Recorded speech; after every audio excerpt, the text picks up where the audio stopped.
warahmatullahi wabarakatuh. Perkenalkan, nama saya Muardi Fandini, NIM 2522148, kelas PTIK 2D. Saya akan menjelaskan tentang basis data.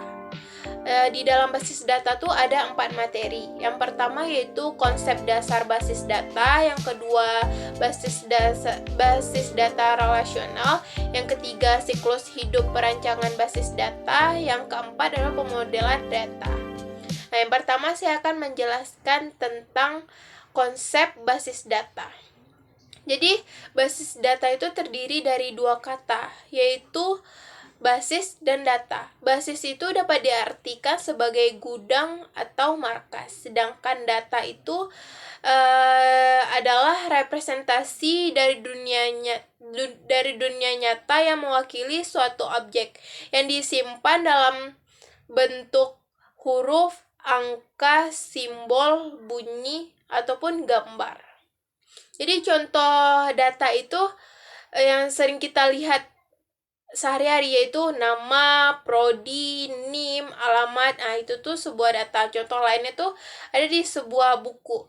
Di sebuah buku tuh kan ada jumlah halaman, penerbit, tahun terbit. Nah, jadi itu tuh adalah data. Nah, jadi yang dapat kita artikan sistem data itu merupakan item yang saling berhubungan dan terorganisir yang tersimpan di hardware komputer dan menggunakan software untuk memanipulasi data dengan tujuan tertentu. Jadi basis data itu memiliki komponen-komponen, yaitu yang pertama perangkat keras atau hardware. Umumnya hardware itu terdapat dalam sistem basis data adalah komputer, hard disk, memori sekunder, dan perangkat komunikasi jaringan. Nah, yang kedua tuh ada sistem operasi.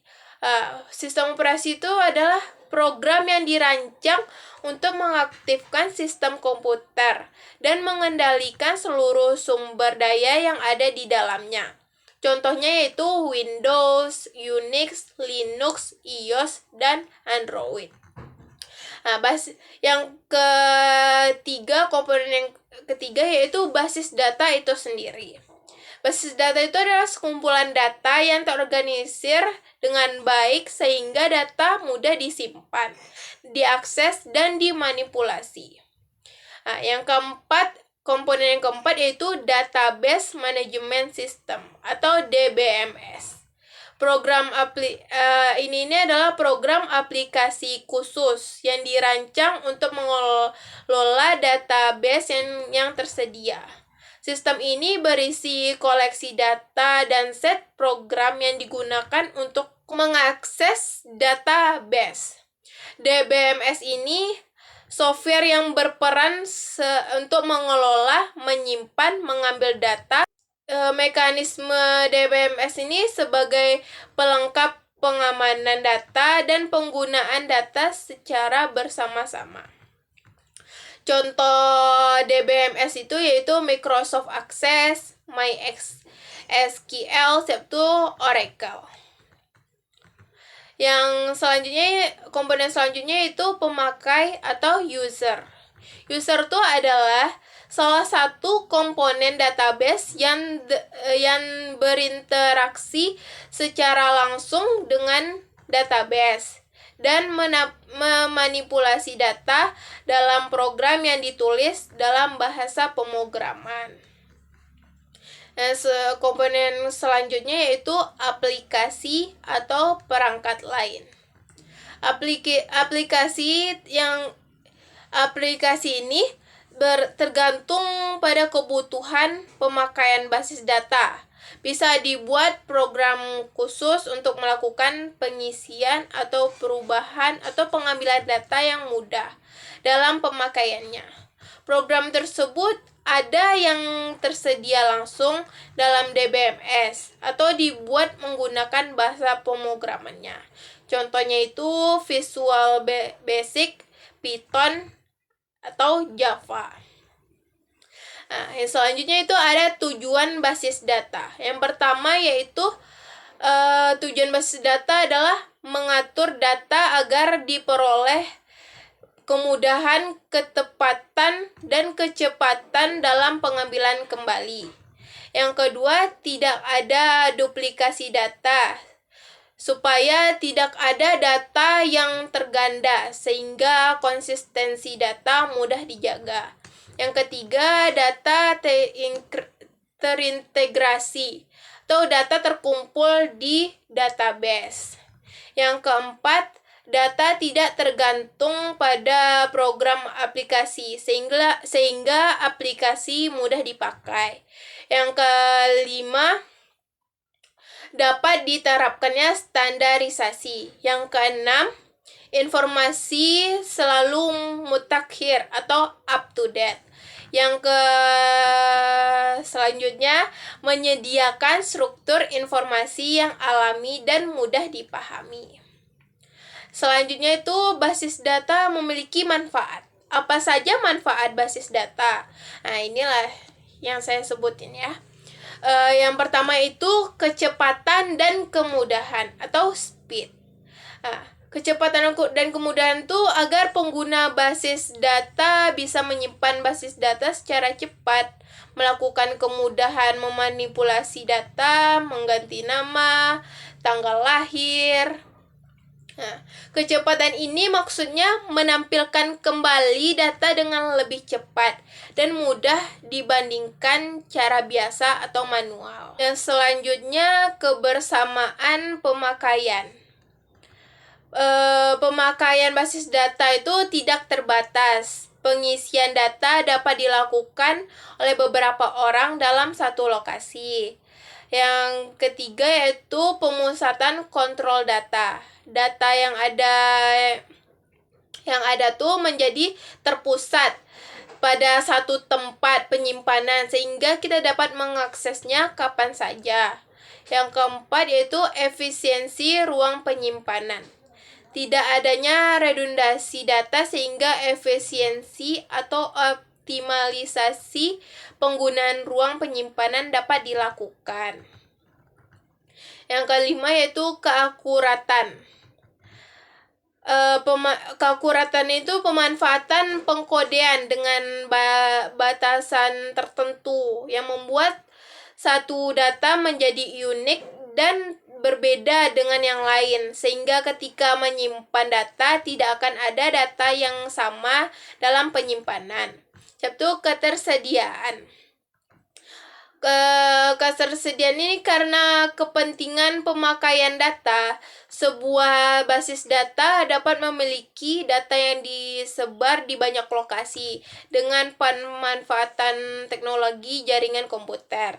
Data nasabah yang berada di suatu cabang sebuah bank dapat diakses. Itu contohnya.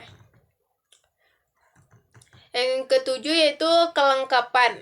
Data yang diinput ke dalam sebuah basis data memiliki ruang yang besar, sehingga data dapat dimasukkan dalam jumlah yang banyak sesuai dengan kebutuhan penggunaannya. Jadi itu kelengkapannya sesuai dengan kapasitas basis data tersebut, ruangnya.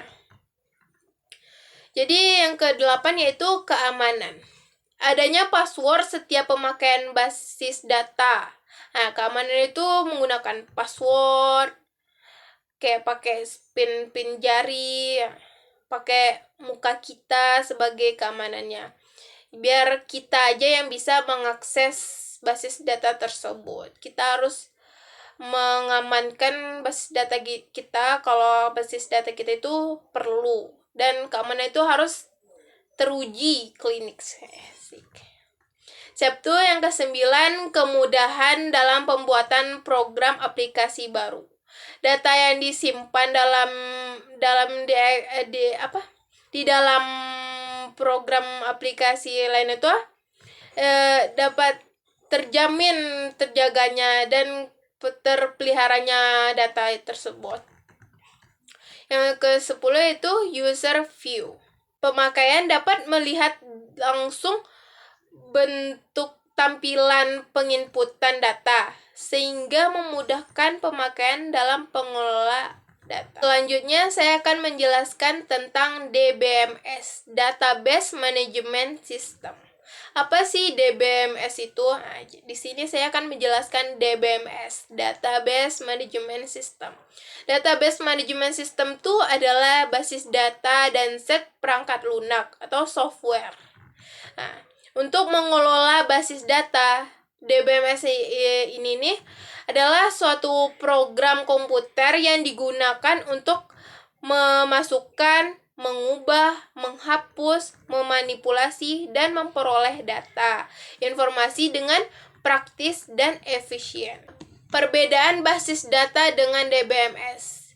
Jelas ada perbedaan basis data dengan DBMS. Nah, basis data itu tuh ya berupa data, kumpulan data itu tersendiri. Sedangkan DBMS tuh adalah aplikasi pengolah data. Mengolah data dia ya, untuk menambah, menghapus, mengubah, menampilkan database. Dengan DBMS ini kita bisa memanipulasi database. Itu bedanya. Kalau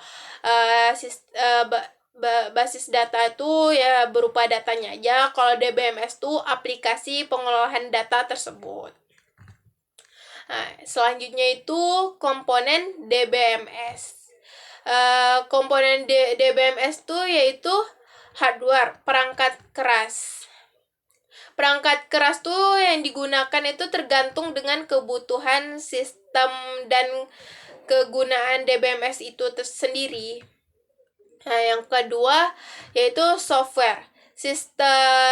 Software itu ya berupa sistem operasinya yang mengatur sumber daya pada komputer. Nah, itu di dalam software itu ada sistem operasi dan program aplikasi. Di dalam program aplikasi itu ada office, player, maintenance atau perawatan. Itu ada proteksi. Selanjutnya yaitu prosedur. Prosedur itu berupa instruksi dan pengaturan yang mengatur desain dan penggunaan database, yaitu penggunaan program aplikasi dan fasilitas yang ada. Yang kedua itu yaitu membuat backup database atau membuat cadangan database. Nah, yang selanjutnya ada elemen utama DBMS. Ada beberapa elemen utama dari DBMS. Yang pertama itu data pengguna dan metadata. Yang pertama yang saya jelaskan yaitu data pengguna. Data pengguna tuh bisa disebut sebagai tabel data. Kolom dalam tabel itu berisi field dan atribut dan baris tabel yang berisi record atau tupel.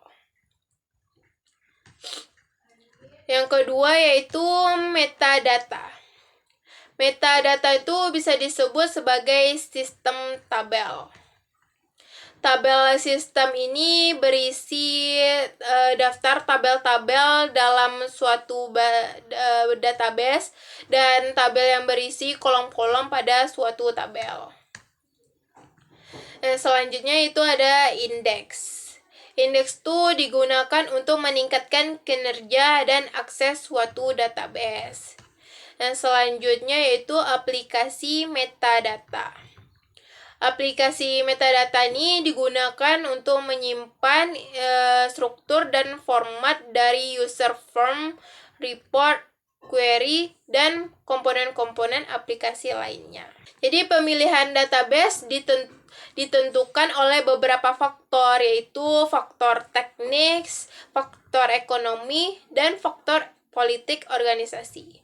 Jadi faktor teknisnya itu yaitu jenis DBMS. Nah, yang kedua itu faktornya struktur penyimpanan dan jalur akses yang mendukung DBMS.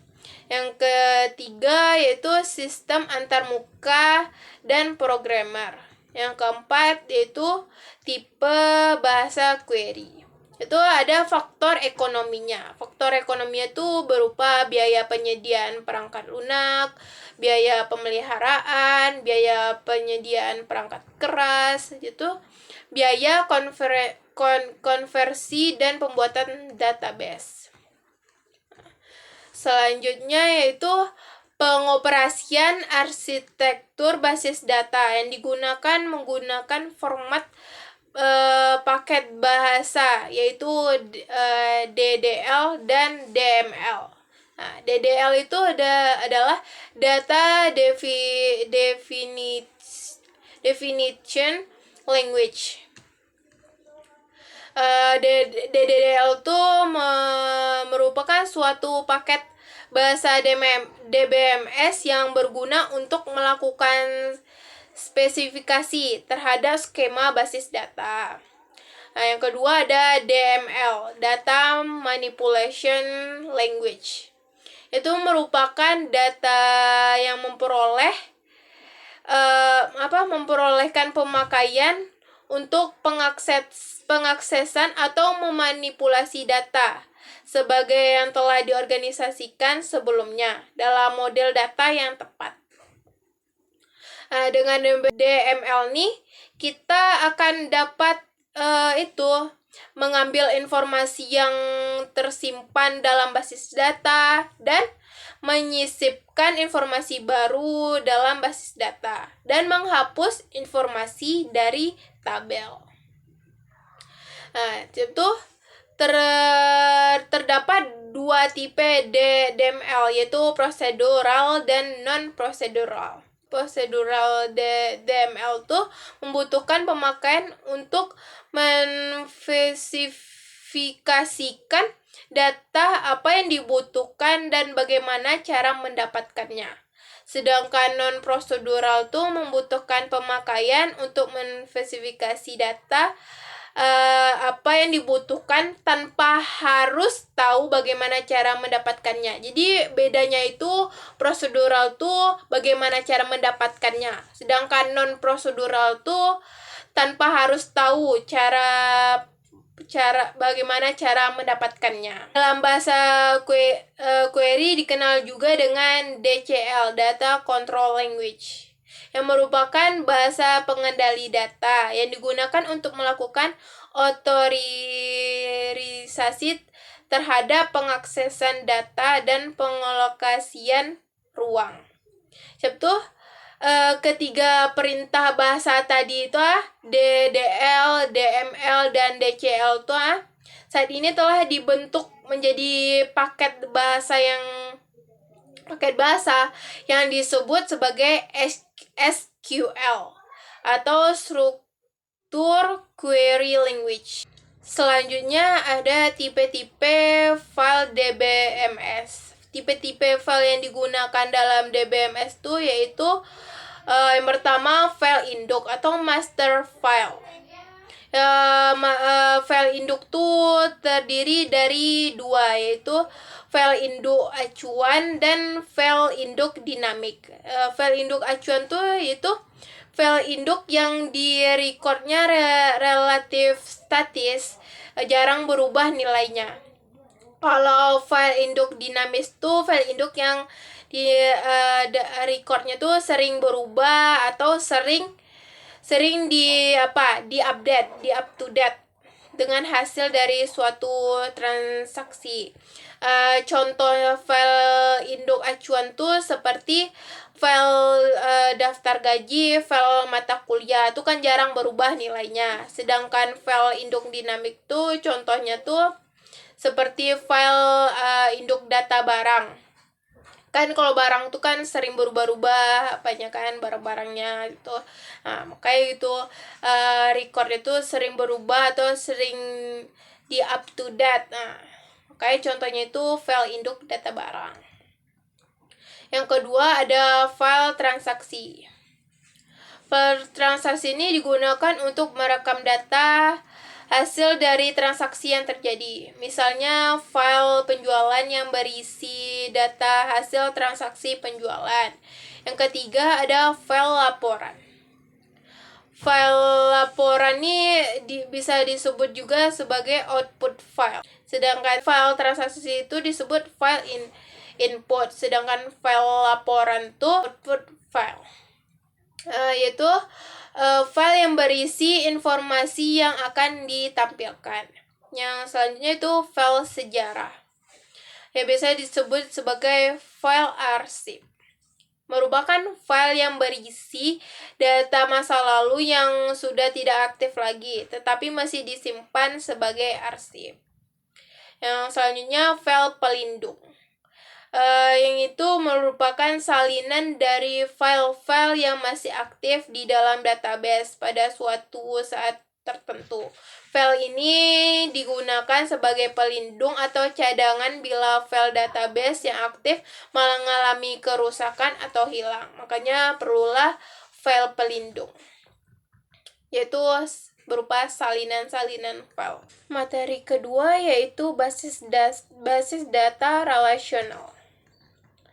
Basis data relasional itu adalah pengelola fisik memori, suatu cara untuk mengelola data secara fisik ke dalam memori. Data relasional ini menggunakan tabel 2 dimensi yang terdiri dari baris dan kolom.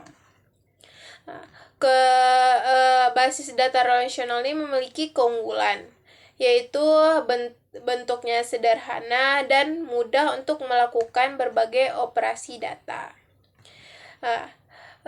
Basis data relasional ini memiliki istilah-istilah. Yang pertama yaitu relasi atau hubungan, disebut dengan tabel. Istilah itu tabel, relasi itu.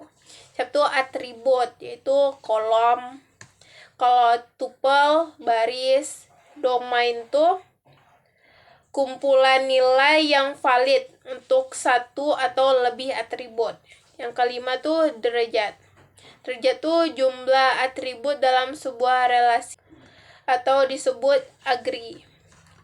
Selanjutnya yaitu ada cardinality. Cardinality itu jumlah tuple dalam sebuah relasi. Itu ada relational key. Ada beberapa macam relational key, di antaranya yaitu super key. Super key itu sebuah sekumpulan atribut yang secara unik mengidentifikasi sebuah baris dan tabel relasi. Yang kedua ada candidate key. Adalah relasi mungkin mempunyai lebih dari satu key. Masing-masingnya itu disebut candidate key. Yang ketiga yaitu primary key, yaitu adalah candidate key yang dipilih sebagai pengidentifikasi unik untuk sebuah tabel relasi. Yang keempat adalah alternative key, yaitu adalah sebuah skema relasi dapat memiliki atribut yang menunjukkan ke primary key dari relasi lain. Terus ada relational integrity rules. Yang pertama ada null. Nilai null itu nilai yang tidak cocok atau tidak diketahui. Bisa disebut seperti itu, null. Karena dia tidak cocok dan tidak diketahui, makanya keluarnya null. Itu yang kedua ada entity integrity. Itu tidak ada satu komponen primary key yang bernilai null. Yang ketiga ada referential integrity. Referential integrity itu adalah suatu domain yang dapat dipakai sebagai kunci primer bila merupakan atribut tunggal pada domain yang bersangkutan. Itu ada bahasa pada basis data relasional. Yaitu ada dua, yaitu bahasa formal dan bahasa komersial. Itu bahasa formal itu bahasa query yang diterjemahkan dengan menggunakan simbol-simbol matematika, seperti aljabar relasional dan kalkulus relasional. Bahasa formal itu apa? Itu simbol-simbol matem. Itu bahasa komersial tuh bahasa query yang dirancang sendiri oleh programmer menjadi suatu program aplikasi agar pemakainya lebih mudah menggunakan, atau bisa disebut bahasa komersial tuh user friendly karena lebih mudah penggunaannya. Yang contohnya seperti QL, QBE, sama SQL. Materi selanjutnya yaitu materi 3, yaitu siklus hidup perancangan basis data. Definisi sistem menjelaskan batasan-batasan dan cakupan dari aplikasi database dan sudut pandang user atau user view yang utama. Itu ada analisis dan pengumpulan kebutuhan, yaitu suatu proses pengumpulan dan analisa informasi mengenai bagian organisasi yang didukung oleh aplikasi database dan menggunakan informasi tersebut untuk identifikasi kebutuhan user pada sistem yang baru. Selanjutnya ada database design. Database design itu merupakan suatu proses pembuatan sebuah desain database yang akan mendukung tujuan dan operasi suatu enterprise. Enterprise itu adalah perusahaan. Yang selanjutnya yaitu prinsip-prinsip perancangan basis data. Prinsip utama perancangan basis data yaitu integritas atau menyatu antara suatu file dengan file yang lain. Harus saling berhubungan atau table relationship. Ada yang perlu diperhatikan dalam merancang database. Yang pertama yaitu memiliki perspektif global atau menyeluruh. Ada hal-hal yang perlu diperhatikan dalam merancang database, yaitu memiliki perspektif global, yaitu pandangnya menyeluruh. Yang kedua yaitu menggunakan perancangan atas bawah. Yang ketiga, berikan informasi secara selektif. Yang keempat, berikan database yang berbeda untuk manajemen yang berbeda. Contohnya itu kepala prodi harus mengetahui perkembangan seluruh mahasiswa dari kelas A sampai B. Nah, kepala prodi itu dari semua kelas dia harus tahu. Nah, kalau contoh yang satu lagi nih, untuk dosen biasa, cuman yang kelas yang dibimbingnya aja yang harus dia tahu. Yang selanjutnya yang kelima, jangan mengubah file yang ada. Tidak boleh asal mengubah file. Selanjutnya yaitu materi keempat tentang pemodelan data. Yang pertama yaitu model basis data relasional. Model relasional ini terkait dengan 3 aspek, yaitu struktur data, integritas data, dan manipulasi data. Ada perbandingan variabel dan value. Variabel itu adalah sebuah relasi yang skemanya terdefinisikan, sedangkan value itu adalah nilai yang dikandung di suatu relasi pada suatu waktu. Berdasarkan keberadaannya, relasi terbagi 3, yaitu base relational, yaitu relasi yang skemanya terdefinisi dan benar-benar ada pada basis data. Yang kedua yaitu derivative relation, adalah relasi yang diturunkan dari relasi lainnya dengan menggunakan ekspresi relasional. Yang ketiga yaitu view derivative relation yang memiliki nama. Variabel relasi itu adalah sebuah basis data yang dilihat sebagai sekumpulan relasi yang ternormalisasi. Bahasa pada basis data relational itu menggunakan bahasa query, yaitu bahasa formal dan bahasa komersial. Selanjutnya, konsep dasar IR modeling, yaitu yang pertama entity type. Entity type itu merupakan persepsi dunia nyata. Contohnya itu mahasiswa dengan mata kuliah. Entity itu adalah objek yang dapat diidentifikasi secara unik karena dia berbeda dari satu tuh berbeda dengan yang lainnya. Siap tuh ada set entity. Set entity itu adalah sekelompok entity yang memiliki karakter entity. Dan selanjutnya itu ada domain. Domain itu adalah atribut yang terdapat di suatu himpunan nilai. Contoh domain itu yaitu atribut nama. Atribut nama itu ada si namanya Mawar, ada namanya Dina, ada namanya Ruby, namanya Hani, ada namanya Putri. Nah, itu tuh disebut dengan domain. Ya, itu atribut terdapat di suatu himpunan nilai.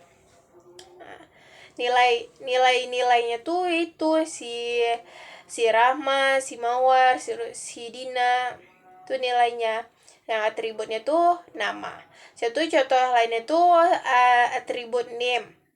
Atribut name nilainya tuh kayak name si Mawar tuh 148, tuh 149, 150. Itulah domain. Sedangkan penjabaran entitas tuh contohnya seperti ini. Dan namanya Haris. Satu koma, satu alamatnya Jalan Stadion. Satu NIM-nya 2522149. Satu berada di kota Bukit Tinggi. Nah, itu tuh penjabaran entitasnya. Selanjutnya ada konsep dasar IR modeling relationship type. Relationship type ini adalah sekumpulan entitas yang berhubungan dan mempunyai arti antara tipe entitas yang ada. Itu ada derajat relationship. Itu adalah jumlah tipe entitas yang ada dalam suatu relasi. Ya.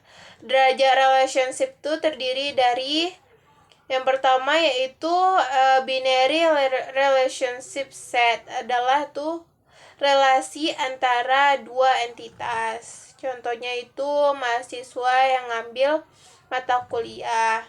Yang kedua ada ternary relationship set, adalah relasi antara tiga entitas. Yang ketiga ada n-ary relationship set, adalah relasi antara n entitas. Contohnya menabung di bank tuh ada mahasiswa, karyawan, dosen. Banyak yang mau menabung, itu berarti n-ary relationship set. Satu derajat yang paling umum digunakan pada suatu relationship itu yang pertama one to one. One to one tuh satu untuk satu, kayak seperti mobil membawa yang dibawa oleh supir. Nah, itu kan mobilnya satu, yang membawa mobil tuh satu, itu supir.